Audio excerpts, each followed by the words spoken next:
Too little, too late. More than a year after the murder of George Floyd, state lawmakers have made progress on police reform. But some wonder if this all should have happened sooner. The I-Team's Sean Gallagher questions local elected officials about delays and if these reforms will actually change anything.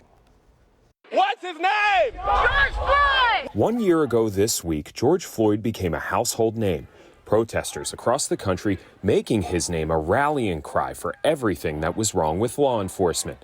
In the years since, his name has become a symbol of making things right. Did you have a moment where you thought, how is this going to be any different? Yeah, that was kind of my initial reaction, was that, we've been here before. It's great that people are woke. That's wonderful, but are you going to get out of the bed and do something? After the death of George Floyd and again following the shooting of Jacob Blake in Kenosha, Governor Tony Evers called special sessions to discuss police reform. Both times, the Republican-led legislature declined to do anything. Instead, Speaker Robin Vos created a Racial Disparity Task Force. In the 8 months since its creation, the task force put up 18 recommendations for police reform. Any idea why it took a few months before we decided here in the state to say, hey, we need to do something about this? The legislative session was over at the point. Bringing people back in at that point would have been more difficult, especially leading into the election. Special sessions may be difficult, but it's doable. Between 2011 and 2018, the state legislature, including Representative Jim Steineke, met 9 times for special sessions, for a total of 710 days, passing 47 laws. All of you met on a variety of topics, opioids, the economy.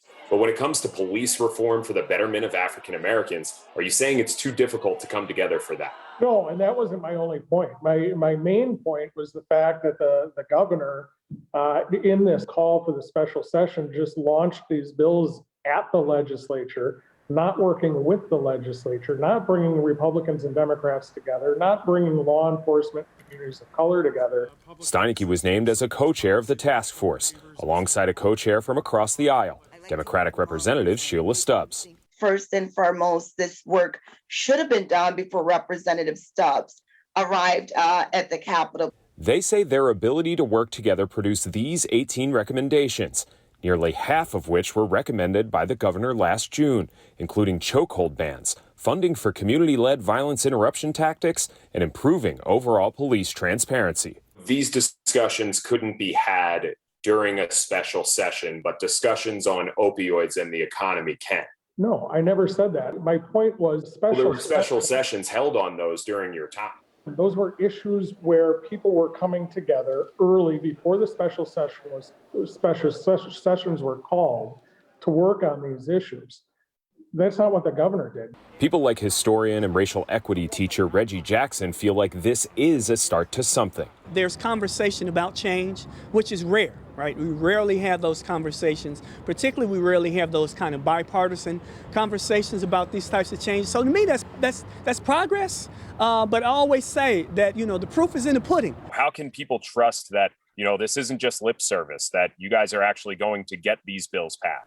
You shouldn't trust the legislature or the governor until the bills get passed and get signed into law. Last Thursday, lawmakers held their first public hearing to discuss the bills that have come from these 18 recommendations. But it's still a long way away from them reaching the governor's desk to being signed into law. Reporting for the I-Team in Milwaukee, I'm Sean Gallagher.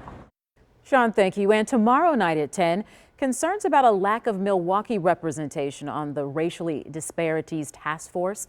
The I-Team looks at who's on it and why some say they never had a voice. Milwaukee